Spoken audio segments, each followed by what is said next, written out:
आजच्या व्हिडिओमध्ये अंतरासाठी वाजणारा बोल, हरिपाठामध्ये आणि भजनामध्ये वाजणारा बोल एकदम 2 ते 3 मिनिटांमध्ये शिकणार आहोत. तर बोल कसा आहे, कुठे वाजवायचा ते मी कमी वेळेमध्ये लवकर सांगण्याचा प्रयत्न करतो आणि व्हिडिओला सुरुवात करतो. तर अगोदर हरिपाठामध्ये कसा वाजतो, कुठे वाजवायचा, बोल कसा वाजतो ते अगोदर वाजून दाखवतो.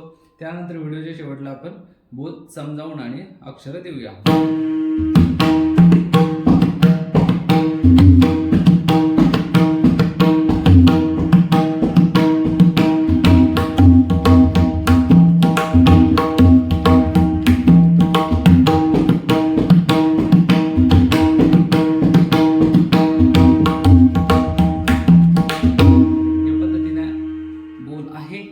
त्याच पद्धतीने हरिपाठाच्या साखळीमध्ये हा बोल कसा बसतो ते एकदा आपण वाजवून दाखवूया.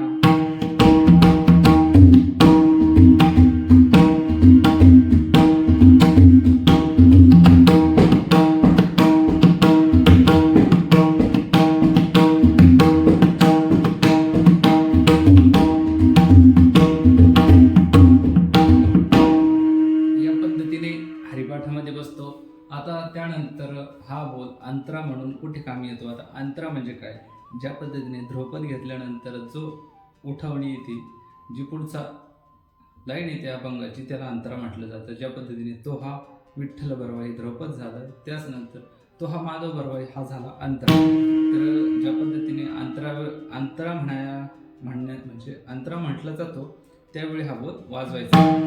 ज्यांचे अंतराचे बोल झालेले नाही त्यांनी हा बोल वाजवायचा. तो हा विठ्ठल आला अंतरा.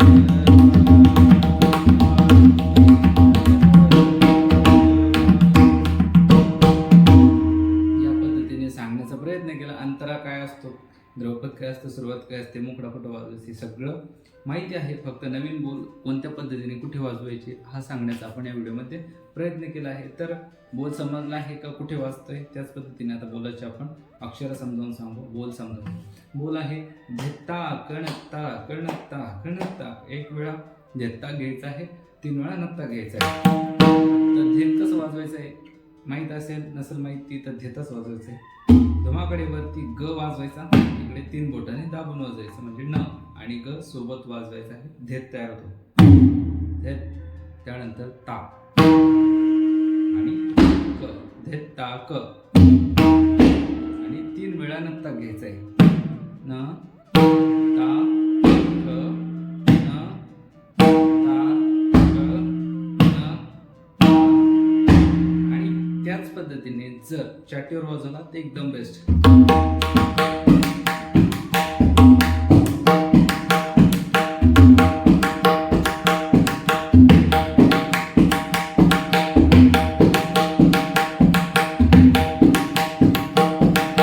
या पद्धतीने चाटीवर वाजवायचं आहे. चाटीवर जर वाजवताना हे 2 बोटाने घ्यायचं आहे.